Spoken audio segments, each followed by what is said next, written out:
এই ছোট্ট ছোট্ট পিচ্চি লাইটগুলো কেনার জন্য আমার যে এই ক্ষতিটা হবে জানলে কখনোই কিনতাম না। বড় শখ করে আগের মাসেই এইরকম দুটো লাইট কেনা হয়েছিল, নাইট ল্যাম্প হিসাবে ইউজ করব সেই জন্যই কিনেছিলাম। আর বলে রাখি যে এই দেশের প্লাগগুলো কিন্তু আমাদের দেশের মতো নয়, এইরকম সরু সরু টাইপের হয়।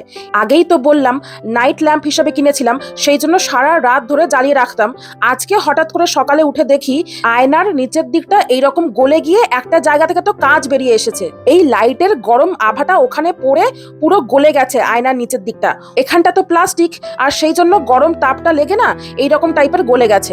লাইটটা কেনার সময়ই লাইটের পেছনে এই জিনিসটা লাগানো ছিল, তো আমি ভেবেছিলাম হয়তো লাইটটা তো খুব চড়া, সেই জন্য যাতে চোখে না লাগে গার্ড হিসাবে এইটা লাগিয়ে দিয়েছে হয়তো। আর এই গার্ডটা তো ফিক্সড নয়, খোলা পড়াও যাচ্ছে, তাই ভেবেছিলাম হয়তো এটাকে খুলে রাখলে আমি বেশি আলো পাবো। ব্যাস, বেশি আলো পাওয়ার চক্করে এই ক্ষতিটা হয়ে গেল আমার। লাইটগুলো দেখতে ছোট কিন্তু তেজ বিশাল।